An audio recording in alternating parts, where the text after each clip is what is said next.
Alright, you guys, it's Moshiach Ben Joseph here again. Papa Yahweh has been asking me for about 2 or 3 days now to tell the humanity this type of stuff and pass on this message and what he wanted to say. And I kept putting it off, but then I decided, rather than letting down my best friend, I'd help him with what he needs to get done. So I just scribbled this down, and we'll try to go through it, and I'll try to remember everything as we go. All right. So the first thing we need to cover is that God means supreme being. Supreme means highest quality, and so supreme means most good. So God means most good being. All right? Now, in Genesis 3, this is the first lesson of the Bible, and it's that an evil devil exists who twists God's words to make him look evil and himself as good. He does that to corrupt as many people as possible. All right? You can see that in Genesis 3 where God says, don't eat from the tree or you'll die. And then the devil's like, oh, nonsense. He's just saying that because he doesn't want you to become like him and know good and evil and be as a god. Yep. And then after they eat, God's like, okay, yeah, I was just lying. You're like me now. And then he goes on to be like, here, you can use these good beings. You can skin these good beings and use their skin as clothes and stuff like that.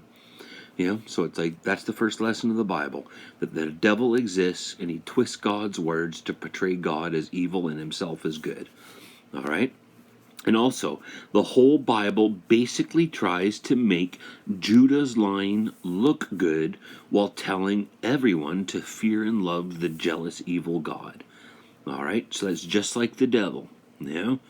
Try to make God look like a jealous, evil ruler, a tyrant, and while trying to make himself look like a righteous person. All right? So he's basically doing exactly what the devil's doing. All right? And then it goes on in Genesis 49 to say, it is prophesied that Judah would reign as an infantile alcoholic predator until the Messiah comes. All right? And that's like it says in Genesis 49, that Judah would reign with like milk, with white teeth white from milk and eyes red from wine. So that's infantile and alcoholic. And it also talks about he'd have his hand on the neck of his prey as a lion, like a predator. All right. Now, do you know any alcoholic predators that are righteous people? Of course not. Judah was a corrupted evil man, and all of his descendants, like Solomon and David and all that, are an offensive extension of that evil. All right? Now think about it. Would the most good being, God, help such a person rule over good people and beings? Of course not. Any being that helps evil men rule over good cannot possibly be the most good being. All right?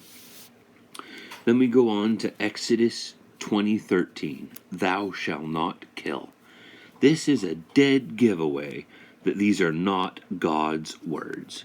Teaching good people, including children, to respect and peacefully coexist with evil while also suggesting to sacrifice good beings couldn't possibly be the words of a most good being.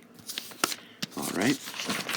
Also, instead of a list of things to do, like the commandments, why not simply tell everyone that they are free to do anything that does not diminish the quality of life of good beings? Right? I mean, it makes sense. It's the most basic thing ever. Do whatever you want, except things that frickin' ruin good beings' lives.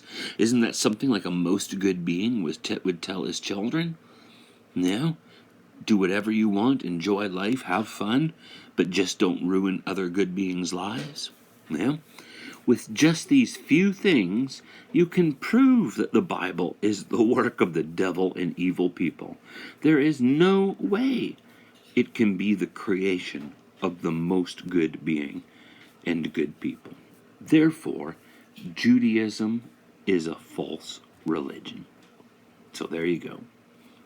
Actually, also, Papa Yahweh, if what I just said really is what you wanted me to say, and it's true, all right, that Judaism is a false religion and the work of the devil and evil men, then create a face or a 314 when I go outside to film the clouds.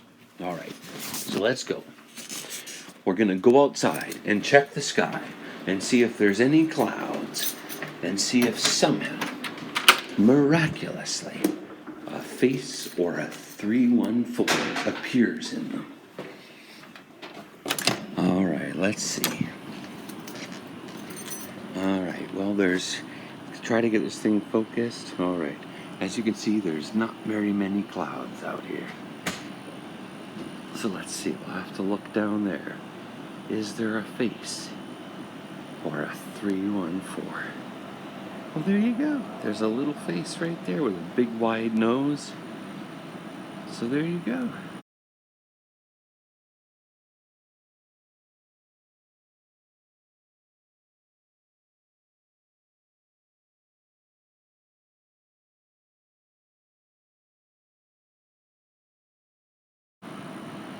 There you go. Straight from Papa Yahweh. Alright, was there a 314? I'm not really seeing a 314.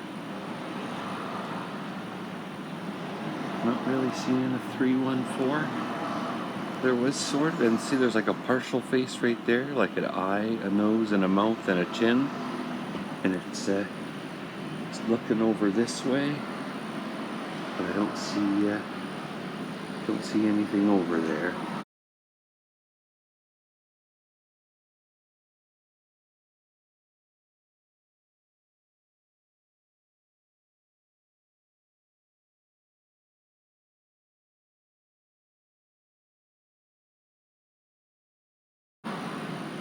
So there you go.